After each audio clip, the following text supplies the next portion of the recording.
Jadi semen segar adalah semen yang baru ditampung tanpa penambahan bahan pengencer. Jadi cara penampungan kemarin saudara sudah dapatkan gitu ya. Bisa pakai elektroejakulator, bisa pakai vagina buatan, bisa pakai masase atau pemijatan kelenjar ampula gitu. Kemudian semen segar bisa bertahan hidup hanya beberapa saat saja gitu ya. Kalau spermatozoanya sendiri dalam saluran alat kelamin betina itu maksimal 24 jam gitu ya. Dalam saluran, tapi kalau di dunia luar karena tidak ada media dan lain sebagainya dia akan cepat mati, apalagi penampungannya di dalam logam, kemudian terkena sinar matahari gitu ya. Yang bisa awet itu kalau pada bangsa unggas gitu ya, karena dia punya sperm nest gitu ya, jadi sarang untuk penempatan spermatozoa gitu ya. Semen segar supaya bisa disimpan lebih lama maka perlu ditambah bahan pengencer atau orang bilang extender atau diluent atau diluter. Jadi diencerkan. Jadi tujuan pengenceran itu selain sebagai media menambah volume gitu ya, sehingga konsentrasi akan bisa dibagi dengan mudah gitu ya. Kemarin kan dihitung itu ada penghitungan gitu ya, persyaratan semen beku dan lain sebagainya. Jadi ini memudahkan karena ketika kita ngambil semen dengan cairan aksesorisnya itu sangat kental banget gitu ya. Kalau kental banget sehingga kalau hasil metabolismenya cepat, asam laktatnya banyak, pasti akan mengalami intoksikasi spermatozoa yang hidup. Sehingga perlu diencerkan gitu ya. Nah, penyimpanan semen berdasarkan suhu. Jadi ada macam-macam nanti. Ada yang suhu dingin, suhu beku, suhu refrigerator gitu ya, atau udara biasa gitu ya. Kalau di suhu ruangan yang 27, tapi sekarang ini berapa ya kira-kira sudah 30 kayaknya. Apalagi di teaching farm gitu ya, hampir 33. Gitu ya. Kalau di daerah dingin mungkin lebih dingin. Kemudian ada suhu mereka sebut suhu kamar, bukan suhu tubuh ya. Kalau suhu tubuh kan 37. Gitu ya. Kita pakai di suhu ruangan atau suhu kamar. Dan suhu dingin. Dingin ini 5 derajat itu gak dingin-dingin banget ya. Kulkasmu enggak sampai mungkin 5 derajat. Kemudian suhu beku. Bekunya beku yang beku benar. Gitu ya. Beku bukan beku karena es. Kalau es 0 udah beku gitu ya. Minus 196 derajat. Jadi dia pasti pakai nitrogen cair. Kalau minus 176. Kalau pakai balok es dry ice itu sekitar berapa ya? 70-60 derajat minusnya gitu ya.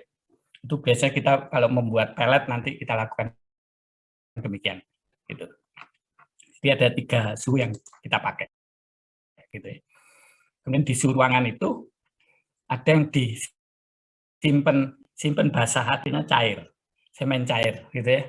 Jadi setelah ditambahin dengan diluter. Jadi macam-macam diluter gitu ya. Kalau saudara koas offline itu nanti suruh bawa mulai semangka, air kelapa dan lain sebagainya, jus gitu ya. Itu untuk menambah jumlah gitu, disimpan. Biasanya disimpan di dalam kulkas, enggak beku gitu ya. 5 derajat Celcius itu kemudian kita bisa bertahan sekitar 2 sampai 3-4 hari itu kita lakukan. Itu simpan basah namanya. Kalau simpan kering ya harus kita bekukan gitu ya. Jadi kering beku itu biasanya ada alatnya sendiri untuk melakukan kering beku. Atau kalau kita membuat cetakan dalam bentuk pelet itu kita teteskan di dry ice balok gitu ya. Simpan kemudian kita masukkan ke dalam nitrogen cair gitu ya. Tapi cara pembekuan karena kita nanti mengenal istilah ekuilibrasi gitu ya, ada cold shock dan lain sebagainya. Jadi itu perlu diperhatikan gitu ya. Jadi penyimpanan suhu ruangan ini bisa pakai basah, sistem basah ditambah diluter atau kering. Tapi kering itu sudah ditambah diluter kemudian dicetakkan ke dalam balok seperti kita membuat es itu loh, es apa? orang jual itu dimasukkan ya cair gitu, masukkan ke es batu yang ditambahin garam gitu ya supaya titik bekunya meningkat sehingga dia ikut beku gitu ya. Nanti nyimpannya tinggal di es kering aja gitu ya. Nah, disuruh simpan basah gitu ya. Semen hanya disimpan beberapa jam. Kadang ada yang berapa hari simpan, tapi konsentrasinya akan berkurang karena banyak terjadi kematian. Bahan pengencer cukup mengandung buffer. Jadi buffer itu syaratnya isotonis ya gitu. Jadi seperti cairan aksesoris lah. Jadi aksesoris kalau pada sapi kita mengenal yang terbanyak adalah vesicula seminalis. Kalau dari pada babi kelenjar prostatnya, kalau prostat dan apa koper atau bulbo urethralis gitu. Kalau pada anjing prostat gitu. Buffer berfungsi untuk menambah volume saja gitu ya. Buffer juga untuk menetralisir pH. Gitu, karena ini teori ini yang kita pakai nanti ketika saudara akan melakukan inseminasi, ingin mendapatkan pedet dengan jenis kelamin tertentu, ini kita pakai pH, kita manfaatkan, gitu ya. Karena spermatozoa kan pembawa kromosom X itu lebih gede, gitu ya. Sehingga kalau diliwatkan saluran alat kelamin betina dengan pH tertentu, ketika pas saatnya birahi, pH-nya mungkin netral, tapi kadang lebih asam. Kalau lebih asam, yang kecil akan mati duluan, gitu. Yang besar akan mati duluan, sehingga Y-nya akan berjalan. Itu yang dipakai beberapa teknik, gitu ya, untuk mendapatkan spermatozoa teridentifikasi. Atau zaman dulu itu orang bilang spermatozoa pilih kelamin atau sexing. Itu yang dilakukan, gitu ya. Kemudian simpan basah, tetap semen ditambah dengan buffer, tidak boleh simpan terlalu lama, langsung digunakan gitu ya. Jadi sebenarnya untuk membagi aja itu biasanya kita lakukan pada bangsa unggas gitu ya. Unggas kan cuma 0, sekian gitu ya, ditambahin buffer atau mungkin cairan isotonis saja kita tambahin gitu ya. Atau kalau pada kambing yang cuma setengah kita dapat, kambing betinanya yang birahi kebetulan banyak, kita tambahin menjadi berapa cc, kemudian kita ambil, langsung kita inseminasikan, gitu ya. Nah, umumnya pengencer ini perbandingannya 1:10, gitu ya. Jadi kalau dapat spermatozoa semen 1 cc ya kita tambahin 9, gitu ya. Kadang itu yang namanya kadang ada yang menjadi 11 cc jumlahnya, gitu ya. Tapi ini tergantung penggunaan. Jadi kalau sistem pengenceran misalkan diencerkan 9 kali ini jadi 10 kan gitu. Jadi ini perbedaan persepsi pengenceran teman-teman farmasi akan berbeda gitu ya. Karena ini berkait dengan titer. Gitu ya, titer dan molaritas, normalitas dan lain sebagainya gitu, pengenceran. Kemudian tempat penyimpanan harus terhindar dari sinar matahari langsung. Seperti kita ketahui, ketika ngambil itu kan mesti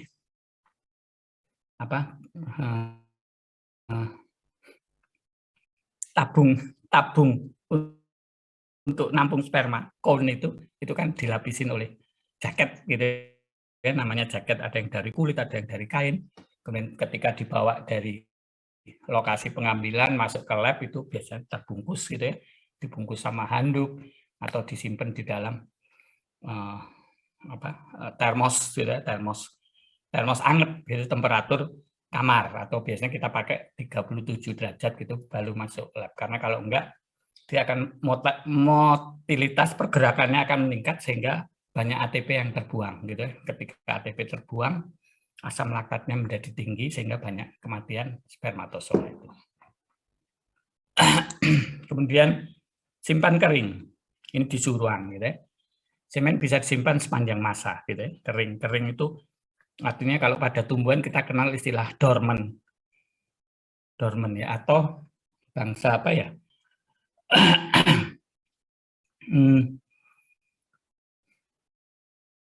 Apa namanya? Bir ya, apa itu? Kok serigala apa? Beruang gitu ya, beruang ya. Kalau di temperatur dingin dia apa namanya,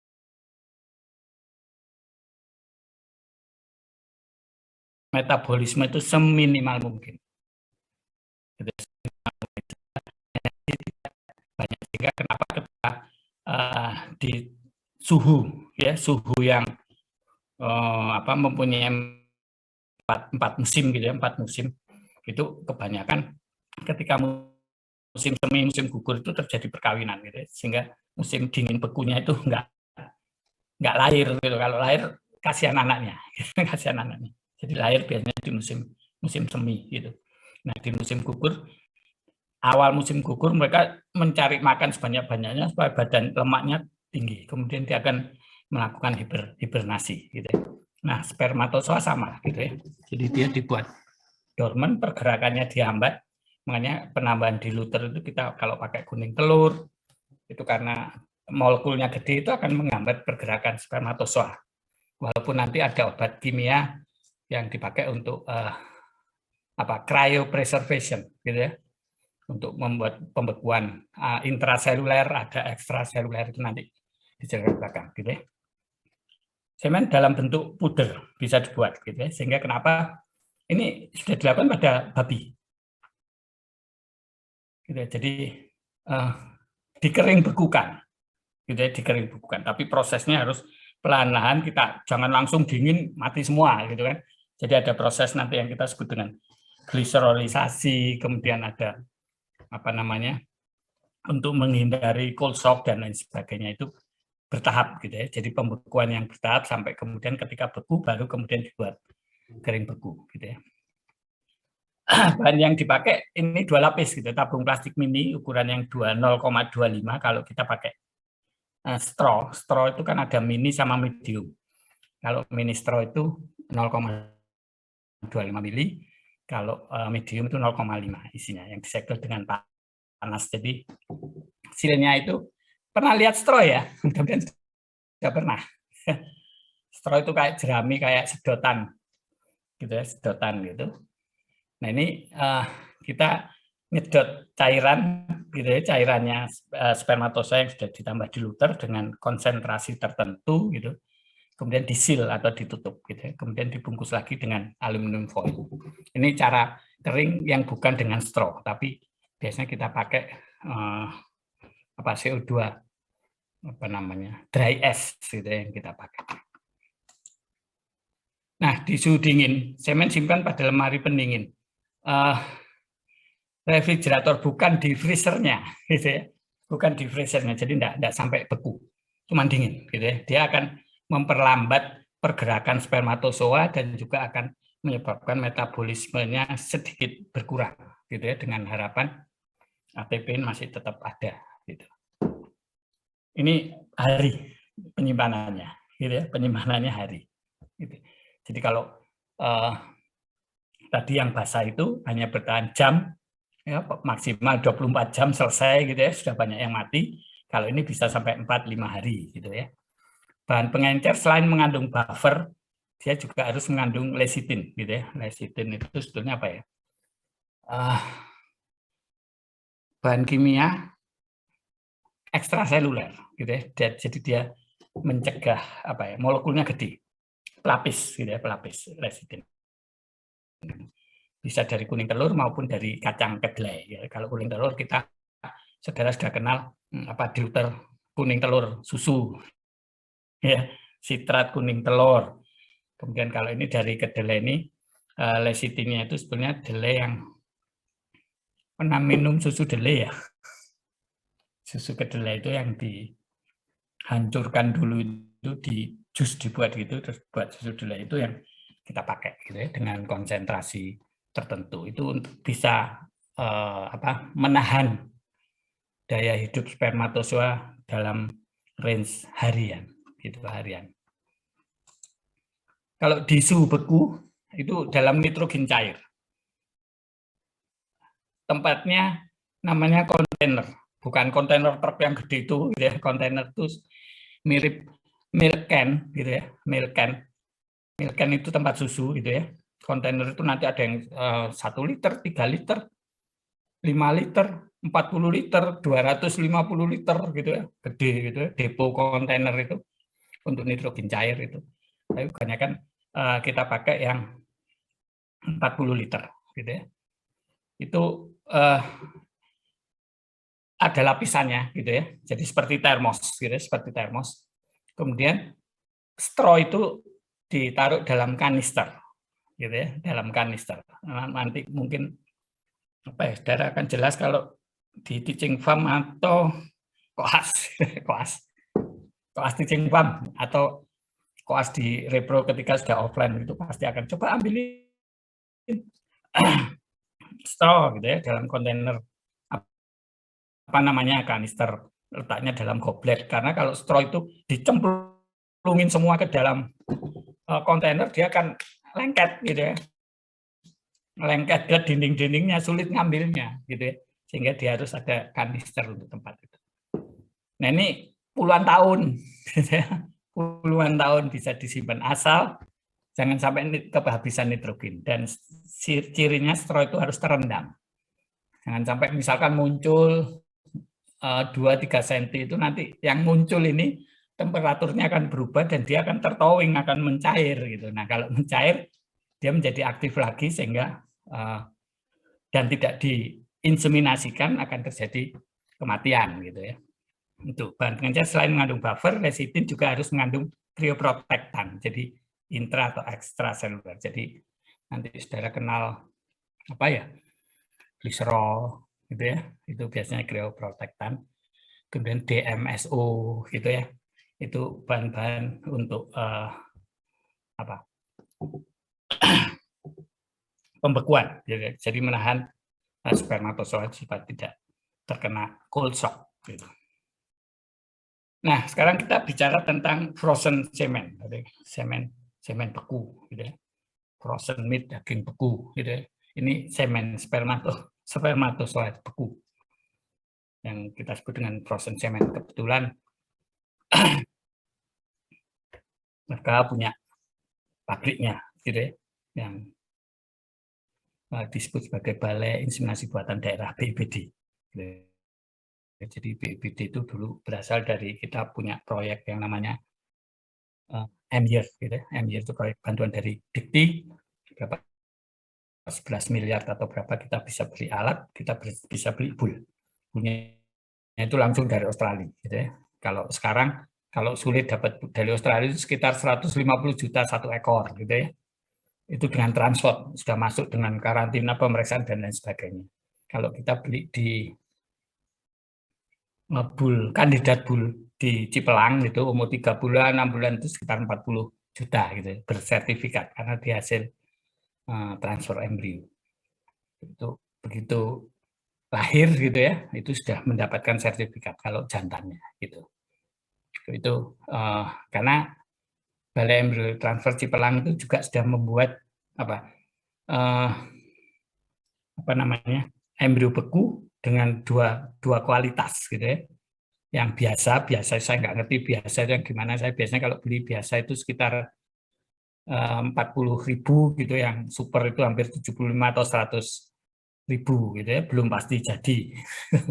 Seperti saudara di Singosari gitu ya, kalau beli straw biasa itu mungkin sekitar 9.000 gitu ya, tapi yang pilih kelamin atau yang teridentifikasi bisa 25.000 gitu ya.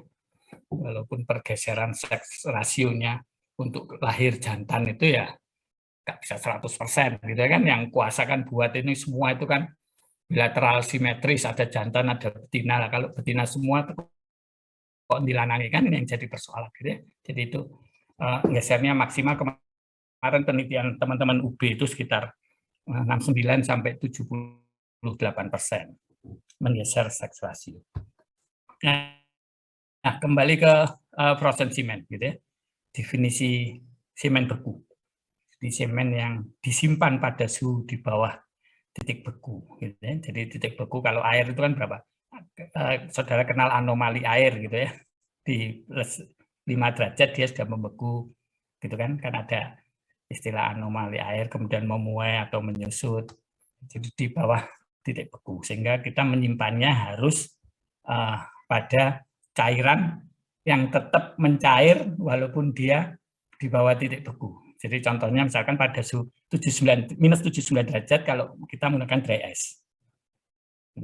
Kalau dry ice minus 79 itu sudah kering beku, itu seperti es biasa itu. Kalau saudara beli apa ya? Beli makanan itu atau es krim kadang ditambahin es kering itu toh. Es kering itu. Nah, kalau es kering itu kamu taruh di dekatnya fan gitu kan, dekatnya fan terus keluar seperti fogging gitu kan. Nah, kamu sambil nari atau menyanyi itu kan, itu pakai dry ice gitu ya. Tapi kalau yang minus 196 derajat itu dimiliki oleh nitrogen cair. Kelihatannya cair, kelihatannya apa? Kalau dibuka uap nitrogennya itu sudah dingin banget gitu. Jadi hati-hati tangan, gitu, terutama tangan. Jangan ambil itu dengan tangan, jangan, tangan akan mengelupas. Gitu. Saya dulu pakai nitrogen cair itu ngobatin infeksi larva, gitu ya. Migrasi larva yang ke mata atau ke tangan. Jadi kalau saudara kadang sering melakukan pengobatan pada hewan kecil maupun hewan besar, tidak menggunakan sarung tangan gitu ya. Jadi keamanan itu dijaga itu kadang terus tangan saudara itu di kulit itu akan seperti ada pembuluh darah baru bisa muncul. Itu ternyata migrasi larva cacing. Nah itu biasanya saya pakai nitrogen cair ini, gitu ya. Saya oleskan gitu, sudah beku. Tapi nanti akibatnya kulit akan mengelupas. Nah ini yang berbahaya karena ini zoonosis gitu ya. Itu biasanya pada mata gitu ya. Jadi terus gatel banget gitu ya, gatel banget gitu. Hati-hati gitu ya. Kadang saya nyuntikkan yodium tak suntik, biarin tak suntikkan di seperti pembuluh darah yang dibuat itu sebetulnya rumahnya larva, dia itu bersembunyi di situ. Jadi biasanya kita pakai itu. Jadi para praktisi yang sering gitu ya. Jadi kamu harus hati-hati gitu ya. Sama juga lah biosecurity-nya ketika kamu habis masuk kandang yang laporan ada penyakit AE gitu ya. Mau pindah ke peternak lain ya paling enggak kamu sudah harus spraying, dipping sepatumu dan itunya harus ganti. Kalau enggak kamu nyebarkan di tempat lain. Ini resiko gitu ya. Jadi kenapa kemarin kita sudah dapat bantuan APD persis kayak COVID gitu ya. Jadi kita pakai itu, kalau sudah selesai itu akan dibakar gitu ya, supaya tidak menularkan. Kemudian tipe semen beku ada 4 macam gitu ya. Straw itu jerami gitu ya. Sedotan kayak sedotan itu. Kemudian tipe pellet gitu ya. Pellet itu kayak tablet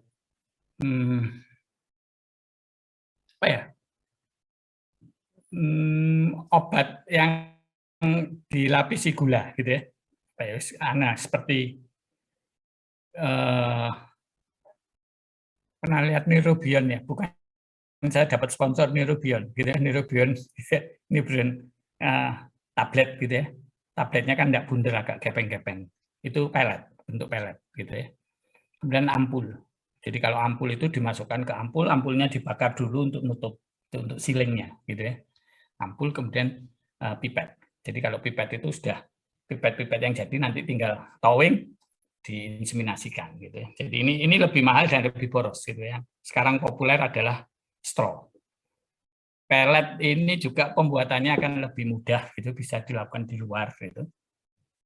Cuman kadang penyimpanannya agak sulit karena walaupun kita masukkan ke nitrogen cair, dia akan nempel saling melengket gitu sehingga sulit kita mengelupasnya gitu. Karena kalau sudah tertowing gitu dia akan mencair nanti gitu. Nah ini resiko pellet. Jadi di Indonesia ini populer straw atau segar, terus basah itu yang kita pakai.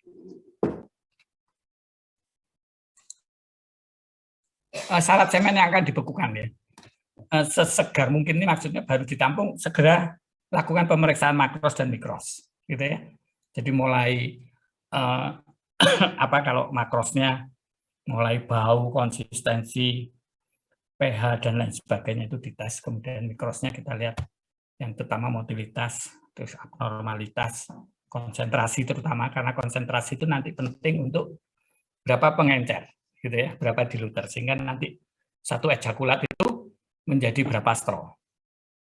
Gitu ya. Jadi rata-rata kalau di teaching farm kita dapat sapi sekitar 4 atau 5, konsentrasinya sudah miliar, kita bisa dapatkan sekitar 200 sampai 300 straw satu ejakulasi. Itu keuntungan inseminasi buatan. Gitu ya. Kualitas harus baik, jadi gerakan massa gitu kan, itu ya memang harus +3 gitu kan. Individu juga harus progresif semua gitu. Nah ini kualitas yang sudah saudara dapatkan di praktikum pertama atau kedua itu ya. Gerak maju, gerak osilator, gerak mundur, kepala piriform dan lain sebagainya itu termasuk abnormalitas.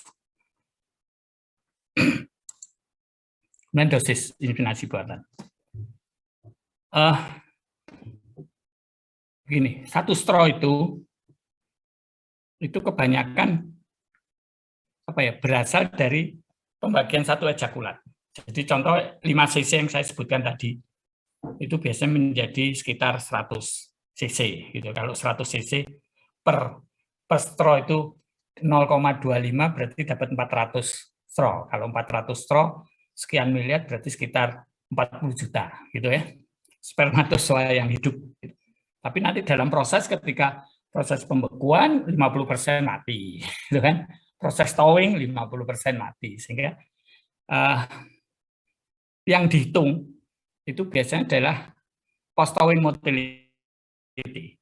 Gitu. Jadi gerakan post towing. Jadi setelah straw itu dibuat, kemudian disimpan di nitrogen cair, kemudian akan kita gunakan, itu biasanya mereka menilainya satu dikorbankan, digunting gitu ya, taruh tetes-tetes dalam objek gelas, dilihat gerakannya, post towing motility. Kalau masih 40% bisa pakai. Kalau kurang berarti kita sarankan double dosis. Padahal nanti ada penilaian inseminator itu yang namanya conception rate gitu ya. Jadi berapa conception rate, berapa persen sapi yang di IB menjadi bunting, IB pertama gitu ya. Itu biasanya sekitar 60 sampai 70 atau mungkin bahkan 80%. Kemudian ada service per conception, SC. Berapa straw yang digunakan untuk menghasilkan satu kebuntingan. Jadi kalau 2 kali ya SC-nya 2 straw. Nah ini termasuk ke dalam apa ya namanya? Penilaian inseminator. Jadi jangan pakai double dosis. Kalau double dosis terus kan berarti 2 SC-nya kalau jadi, itu kan. Nah ini yang kadang saya kemarin nguji mahasiswa S3 gitu ya, stropile kelamin itu oleh karena tersaring dan lain sebagainya sehingga konsentrasi Y-nya itu sedikit gitu ketika dibekukan.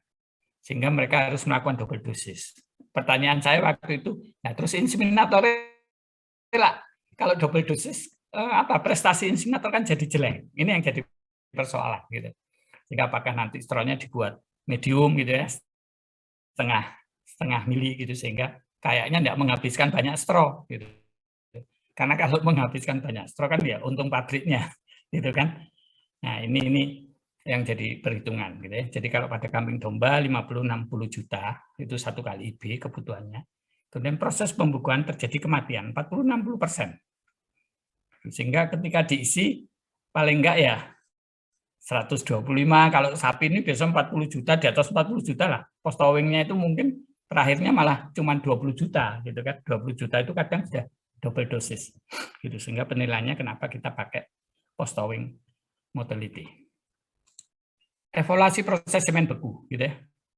Jadi pertama fresh semen.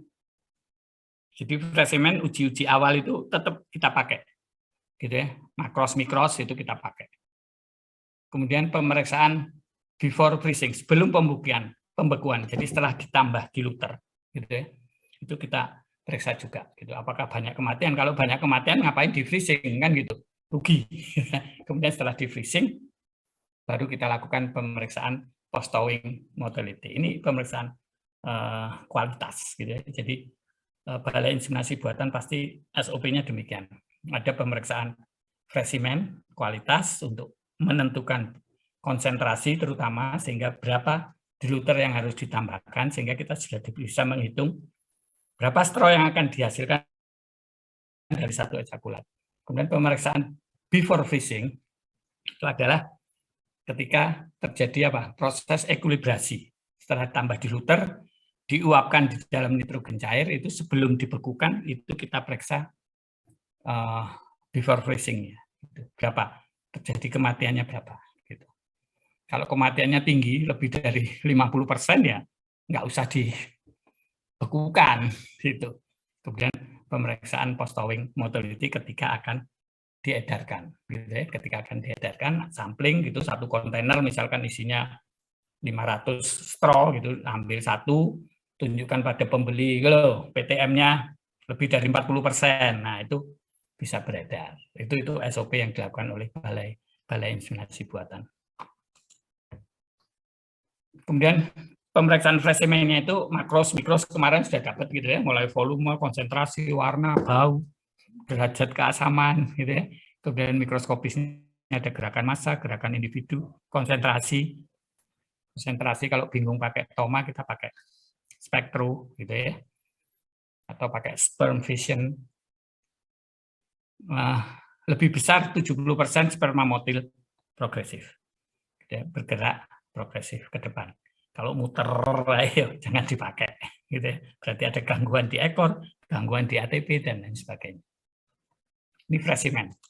Kemudian before freezing, semen yang telah ditambah bahan pengencer di pendinginan ekuilibrasi 5 cc, gitu ya. Gliserilisasi individu terutama. Nah, ini agak gantung di luternya, pengencernya. Kalau kita pakai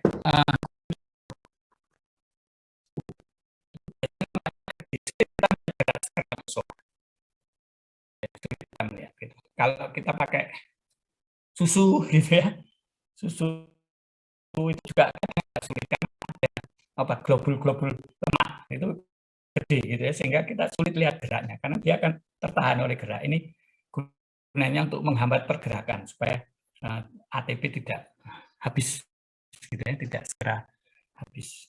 Itu yang harus dilakukan gitu ya, gerakan individu, motilitas, sehingga yang sekarang ini kadang kita pakai diluternya itu andromet, itu bahan kimia andromet, atau kadang pakai tris ya. Tris kuning telur, masih campur kuning telur gitu. Cuman kadang kalau orang pakai andromet atau tris itu inseminatornya, inseminasi itu nggak terasa, yang didorong seperti air gitu kan, nggak terasa loh kok tiba-tiba sudah habis spermatozoa dalam straw itu kedorong ke saluran alat kelamin. Itu kalau ada kuning telur atau kadang pakai skim kuning telur itu biasanya agak berat dorongnya, terasa.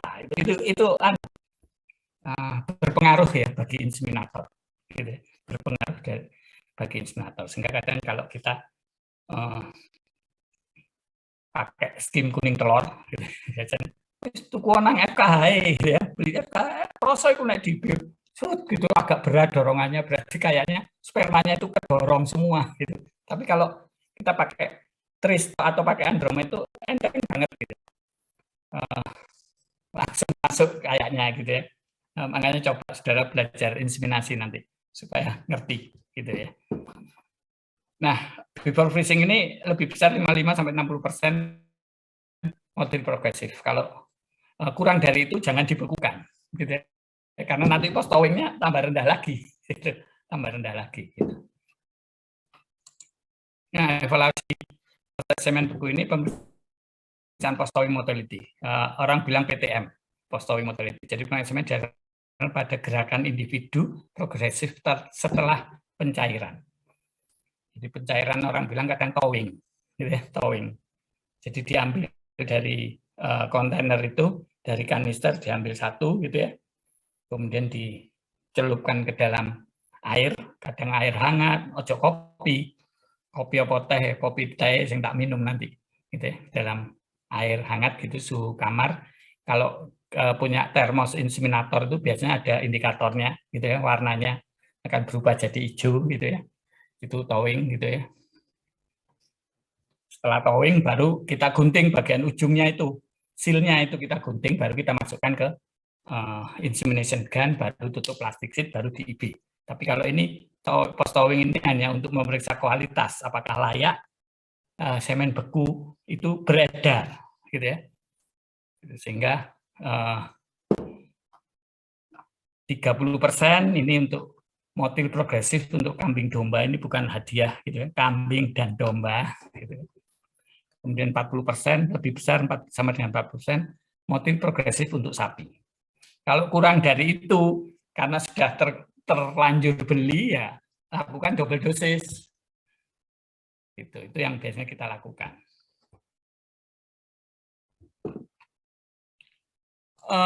Istilah semen beku. Jadi dalam proses pembuatan semen beku, itu biasanya kita mendapatkan istilah cooling, gitu, proses pendinginan semen setelah ditambah diluter dari suhu 37 sampai suhu 5 derajat. Jadi membutuhkan waktu 1,5, ada yang 6 jam, tapi kita pakai metode yang rapid freezing, gitu ya. Itu biasanya 1 sampai nggak sampai 2 jam gitu. Itu proses coolingnya. Kemudian ada gliserolisasi, jadi penambahan gliserol. Itu di dalam suhu 5 derajat, gitu ya. Waktunya cuma 1 jam. Jadi kita tambahkan gliserol dengan persentase tertentu. Jadi konsentrasinya itu tertentu, gitu ya. Ada yang 10%, 8%, ketika tertowing kadang menjadi 4. Itu nanti saudara akan kenal ketika melakukan in vitro fertilisasi atau pembekuan embrio. Itu akan berbeda, gitu ya. Kalau semen karena satu sel itu masih kita bisa lakukan dengan konsentrasi yang sama, gitu. Gliserolisasi, penambahan gliserol, gitu ya. Kemudian ekuilibrasi yang digunakan spermatosa untuk beradaptasi menyeimbangkan cairan intraseluler dengan lingkungan yang baru, dengan diluter. Jadi dicampur. Jadi yang diluter yang mengandung gliserol kita tambah semen, gitu ya, semen yang sudah ada diluternya itu campur. Itu dicampur di dalam suhu 5 derajat. Jadi belum membeku, gitu ya. Karena apa? Berat jenis kan berbeda. Kalau air 5 derajat dia membeku, gitu. Tapi cairan itu karena ada gliserolnya dan lain sebagainya. Jadi yang kita sebut ekuilibrasi itu artinya cairan itu akan ditarik, cairan intraselulernya dimasukin dengan gliserol atau DMSO yang kita sebut dengan cryo atau cryoprotectant. Itu proses 2 sampai 6 jam. Berikutnya pre-freezing. Pre-freezing adalah proses awal pembekuan semen pada minus 140 selama 9 sampai 20 menit di atas permukaan nitrogen cair. Jadi nitrogen cair yang biasanya kita pakai, ada yang pakai kontainer yang seperti apa ya? Dandang, tahu dandang ya? Dandang yang di dapur umum itu, kalau waktu Semeru itu kan dandang yang gede gitu. Nah, ini kita pakai biasanya itu. Tapi kadang kita pakai yang namanya cold top. Jadi ada seperti lemari gitu ya, lemari kaca gitu yang dialiri oleh nitrogen sehingga uapnya akan gelap banget, nggak kelihatan karena udara dingin 140 derajat itu, angin-angin di situ. Gitu ya. Jadi selama 9 sampai 20 menit. Kemudian baru dicelupkan ke nitrogen cair. Itu prosesnya. Jadi prosesnya sebetulnya sehari itu kalau kita produksi berapa ya, 1 bul aja ya selesai lah, 4-5 jam sudah selesai. Tapi kalau banyak itu kan bulnya, kalau satu spesies enggak apa-apa. Jadi kalau perah kan beda, straw-nya kan beda warna ya. Perah, abu-abu, limusin, merah gitu kan, simental, bening kan gitu. Itu macam-macam straw itu ada. Itu saudara mungkin nanti kalau di Teaching Farm kita punya macam-macam jenis straw. Tapi tergantung kita punya bulnya berapa macam gitu. Kalau cuma 2-3 ya 3 itu yang kita pakai. Itu peraturan semen beku di Indonesia. Jadi tidak boleh kita misalkan apa abu-abu kamu masukin enggus gitu yang hitam, wah kualat Sehingga orang beli, oh ini abu-abu enggus mbok ibekno keluarnya hitam. Padahal dipikir dimasukin daerah lokasi sapi perah. Loh, kok metune sapi ireng kan ini jadi persoalan gitu. Jadi hati-hati, jadi pisahkan produksi itu gitu. Itu istilah-istilah dalam semen beku. Kemudian ini alat ya, filling dan sealing. Kita punya ini dulu beli masih tahun berapa ya? 10 tahun lalu itu masih sekitar 125 juta gitu. Sekarang mungkin 500-an gitu ya. Ini otomatis gitu ya. Jadi setelah filling itu ngisi 0,25 straw itu kemudian akan tersiling, terjepit gitu ya ujungnya itu sehingga tertutup sudah gitu. Jadi berisi 0,25. Terus jalan gitu ya, sudah jalan baru masuk ke proses ekuilibrasi gitu ya, pendinginan gitu kan. Sudah tertutup jadi tidak mungkin tumpah gitu kan. Tidak mungkin tumpah karena sudah tersil jadi terlak gitu ya, tertutup. Ini alat ini kita punya tapi sudah kuno, sering rusak gitu ya. Ternyata rusaknya itu bukan karena sering dipakai, enggak, tapi karena voltase listrik naik turun. Sehingga kemarin jaringan itu ganti semua, kita pakai berapa ribu watt itu ya, supaya stabil. Gitu. Itu filling dan sealing mesin. Kemudian ini cold top. Nah ini proses ini ekuilibrasi, kemudian mengangin-anginkan spermatozoa diuap nitrogen cair itu di dalam cold top. Gitu ya. Dulu kita buat, gitu ya. Jadi kita buat itu seperti modifikasi dari freezer yang disemprotin nitrogen cair gitu dalamnya. Gitu. Tapi ternyata ini punyanya Minitube ini buat ini lumayan lah. Teaching Farm 11 tahun yang lalu, 11 atau berapa ya? Ya 11 tahun. Tahun 2014, 2015-an, 2015. Kita dapat proyek MBR itu 11 miliar itu untuk beri alat-alat plus bull. Bullnya cuma dapat 7 waktu itu. Tapi alat kita punya dan ini masih termasuk modern alat ini.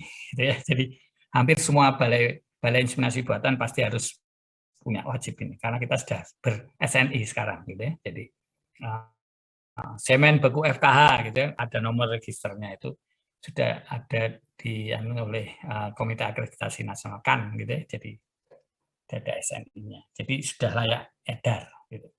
Ini yang namanya cold top. Kalau kamu mau tiduran di sini nggak apa-apa. Dalamnya gitu ya. Jadi awet. Jadi kayak di mumi gitu ya. Kemudian printing straw atau isi coder. Jadi ini sebetulnya dibuat sebelum proses sealing. Jadi kita beli straw kosong gitu ya dengan warna tertentu. Itu kita mau produksi FH berarti kita ambil straw yang berwarna abu-abu gitu ya. Kemudian kita buat ada nomor batch, kode pejantan dan lain sebagainya gitu ya. Jadi ini di printing gitu ya. Jadi seperti dicetak. Kalau dulu printingnya pakai seperti sablon gitu ya, zaman dulu. Tapi sekarang ini sudah ada mesinnya, jadi sudah ada komputernya, ini masuk sudah keluar. Kan bundel kecil gitu toh, bulat gitu ya, sehingga sudah harus muncul itu. Itu printing straw. Gitu. Jadi kode-kode ini memang perlu karena ketika diproduksi sekian, kita taruh di lapangan, ini bullnya ini berapa tahun yang lalu ada nggak di situ? Kalau sudah ada nanti kita takut terjadi inbreeding kan gitu. Nanti anaknya dapat straw-nya bapaknya. Itu kan nggak boleh kan gitu kan, bukan grading up gitu kan. Nah, ini perlu dilakukan karena semen beku itu kan awet. Misalkan kita produksi 1 bull dapat 10.000 gitu ya. 1 tahun cuman laku 1.000 kan 10 tahun butuh waktu itu. Nah, sementara 10 tahun dia sudah punya anak betinanya, nanti dia birahi umur 2 tahun sudah harus beranak 1 kan ketemu straw itu lagi gitu ya. Jadi pemetaan atau distribusi straw itu juga harus dicatat gitu untuk mencegah inbreeding, istilahnya inbreeding gitu. Kemudian ice cube unit frozen cement. Jadi ini kontainer, ini isinya nitrogen dialirkan ke ice cube ini. Gitu ya. Jadi kita punya ini. gitu ya. Ini di teaching farm ini, kamu kalau mau lihat-lihat boleh. Tapi kalau sekarang lagi tutup, gitu ya. Bentar. Kemudian magnetic stirrer. Jadi ini untuk mengaduk. Sama juga ketika kamu praktikum apa ya, faal atau apa, titrasi gitu kan. Yang untuk mengaduk itu kita pakai di dalam gelas itu ada magnetnya, kemudian akan diputar sehingga mengaduk gitu ya. Jadi enggak diudek pakai entong gitu enggak. Jadi yang kita sebut dengan magnetic stirrer. Jadi mencampur diluter. Waktu itu kita dengan apa, kuning telurnya gitu ya, dengan gliserolnya itu supaya tercampur merata. Kemudian microscope dan one plate. Jadi one plate ini sebenarnya untuk towing. Gitu. Jadi mikroskop itu untuk pemeriksaan post towing motility, one plate. Jadi straw taruh sini sudah tertowing. Tertowing itu mencair karena dari nitrogen cair kan beku. Tertowing kemudian digunting tengahnya, taruh tetesin, kita lihat post towing motility. Gitu ya. Spektrofotometer ini kemarin yang kita sebut dengan kuvet, gitu ya. Kuvet di dalamnya ada tabung kecil gitu untuk menghitung konsentrasi. Ini spektrofotometer untuk melihat konsentrasi. Atau kalau mau cara kuno, ya pakai toma, gitu kan? 5 lapangan pandang, gitu kan? Itu standar yang harus saudara ketahui. Sama juga ketika saudara nanti apa melihat kadar lemak gitu, susu gitu ya di VPH, itu kan pakai apa namanya centrifuge yang diputer gitu kan, padahal sebetulnya sudah ada, kamu masukin aja berapa cc susu sudah laktodensimeter sudah muncul kadar proteinnya, kadar lemaknya, kecuali berat jenis gitu ya. Berat jenis kita masih harus pakai laktodensimeter gitu ya, bukan butirometer Gerber tapi pakai laktodensimeter. Timbangan digital gitu ya, ini house biasalah, kamu kalau mau nimbang perhiasanmu di sini boleh. Ini sebetulnya karena kita kan sampai 3 digit kadang ya, 2 atau 3 digit supaya kepastian molaritas, normalitas dan lain sebagainya terukur dengan presisi. Gitu. Jadi tidak akan meleset ojo sak sendok ae gitu, kayak master chef aja, sak sendok ae garamnya nggak boleh. Jadi memang harus ditimbang karena konsentrasi tertentu itu yang kita harapkan. Water bath. Water bath ini biasanya di 37 derajat gitu ya. Jadi temperatur tubuh gitu, itu tinggal nyetel gitu, water bath itu. Jadi semua kadang situ itu biasanya kita kalau nyimpan supaya tidak kedinginan, spermatozoa di suhu kamar yang cuma 27 itu processingnya nyampur itu ada di water bath gitu ya. Kita pakai. Nah, tempat penyimpanan semen beku ada kontainer, cryogen, kemudian ada tabung nitrogen cair. Mudah-mudahan ada gambarnya lah. Nah, ini kontainernya, gitu ya. Ini kanister. Ini tutupnya. Ini kalau diangkat ya ini goblet. Jadi kanister ini nanti ada plastik itu masuk ke kanister ini. Biasanya berisi ada yang 500, ada yang 10, ada yang 100 gitu ya. Karena kalau kamu masukkan cemplung di kontainer ini, gitu ya, masuk ini kamu ngambilnya pakai apa?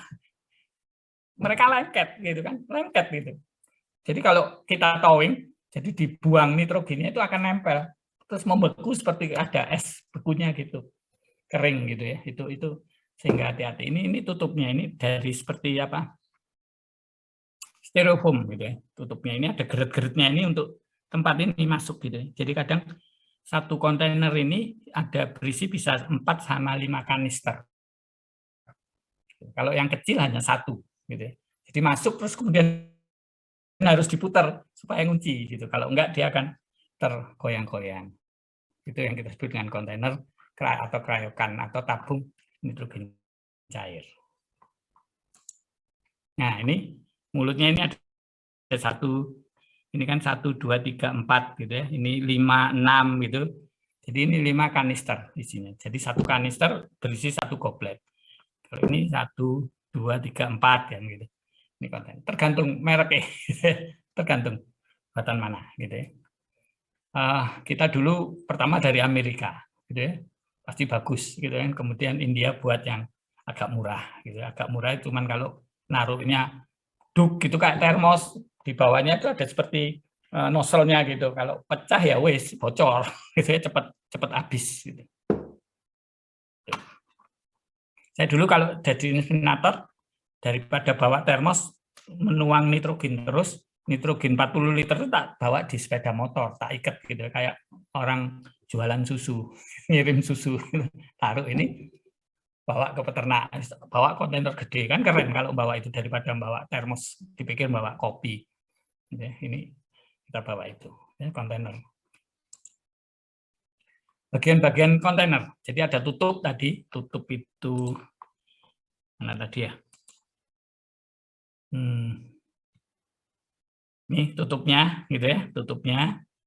Kemudian nanti tutup membukanya harus ditarik, nggak boleh diputar, karena tutup itu ada sekat-sekatnya tadi yang saya sebut seperti apa ya? Ini nah ada geret-geretnya ini, jadi nggak putar karena geret ini masuknya kanister ini nempel di sini dia. Ini, jadi nanti nempel apa lagi ada lagi ini ya. Ini loh, ini masuk ini ditutupnya ini nempel ditutup gitu. Jadi kalau diputar nanti bergerak semua kanister 6 kanister itu atau 4 kanister itu. Jadi itu fungsi tutupnya. Jadi untuk supaya stabil. Kemudian handle pegangan untuk mengangkat, gitu ya. Jadi handle itu ini yang akan nempel di air kontainer. Ini handle-nya ini diambil, diangkat, gitu ya. Tapi ngangkatnya itu harus muter karena dia posisinya kanister ini, gitu ya, ini kalau kamu masukkan ini harus diputar ke dalam supaya dia ada di pinggir-pinggir sini, nggak ngumpul di tengah, gitu, sehingga bisa diisi 6 atau 4 kanister, gitu. Jadi kan ini bentuknya ini gede, masuknya kecil, satu lurus dulu, kemudian diputar, ditaruh ini handle-nya ini diputar, itu sehingga nanti kelihatannya, nah ini sudah di dalam, dan ini tabungnya apa kanister ini akan bagian apa tabungnya itu ada di sebelah tepi dari kontainer itu. Kemudian kanisternya sendiri tangkai besi, tempat goblet itu plastik gitu ya, plastik gitu yang pas dengan kanisternya. Jadi mana tadi ya?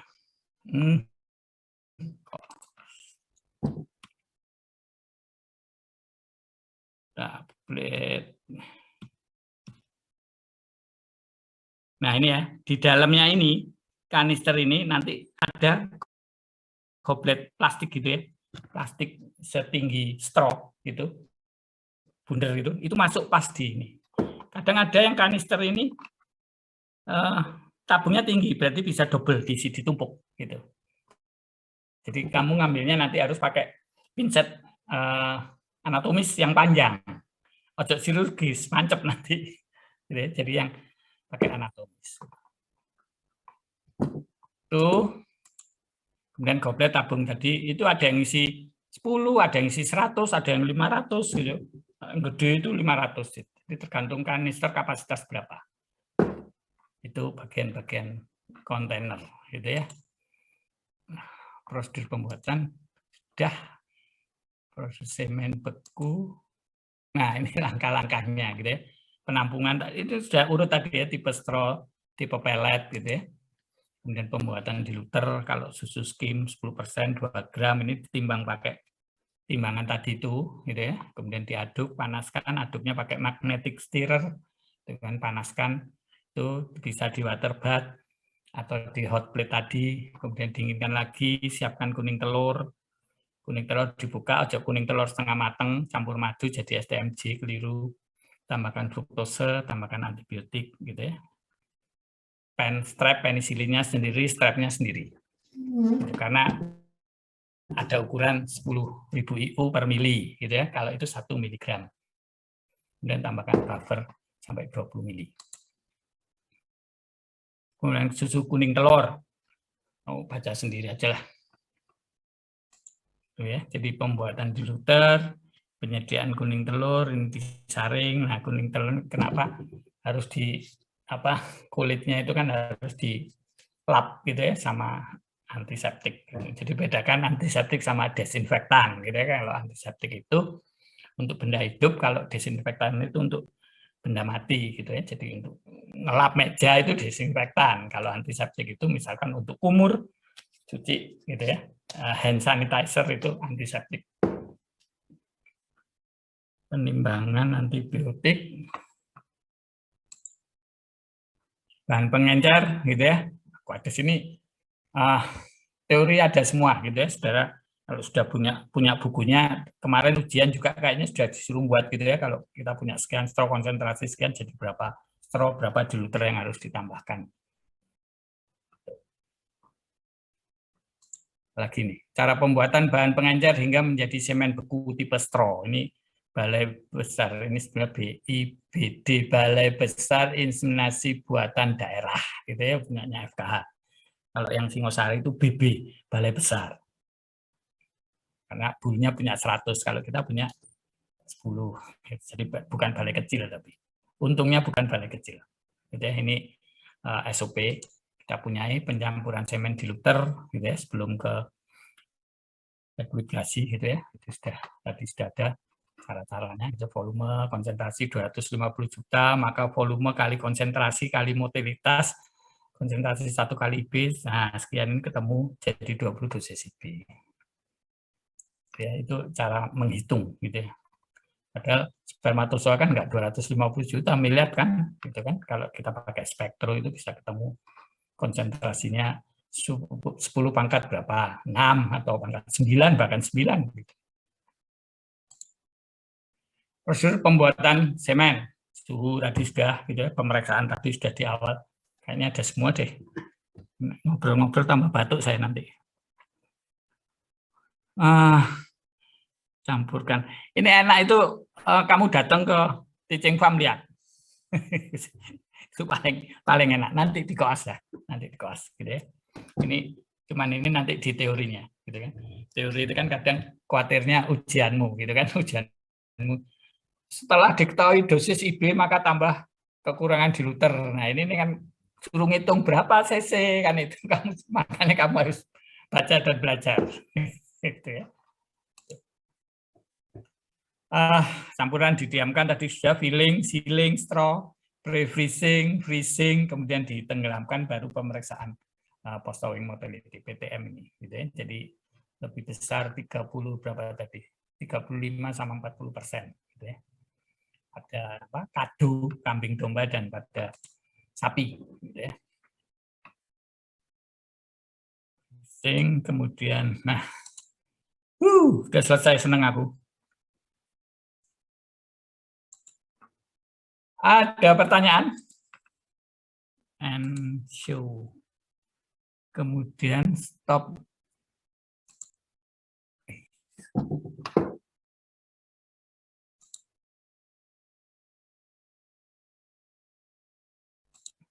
Ada pertanyaan, guys? Mudah-mudahan tidak ada. Cuman 1/4 jam, harusnya jam 3 selesai, gitu ya. Saya kira itu hari ini, dan nggak tahu tugasnya ada ya, sudah terupload ya. Iya, ngumpulinnya kapan? Sudah ada di aula, dokter. Oh, ngumpulnya lewat aula ya? Deadline-nya hari ini. Oh, bukan hari ini terakhir jam berapa? 11.59. Enggak. Di counting begitu nanti. Ya wis. Kalau 2 aja, 1 masukin ke aula, 1 kirimkan ke aku aja. Siapa sih? Nefertiti Rahmania ya. Biasanya kan katanya sekarang agak sulit ya masukin ke baik, Prof. Google Drive ya, kirimin aja supaya berapa mahasiswanya ini? 38. Mudah-mudahan bisa lengkap gitu ya, 40 sekian gitu, sehingga nggak usah ngirimi ada yang nggak ikut dan lain sebagainya. Saya kira itu. Ada pertanyaan?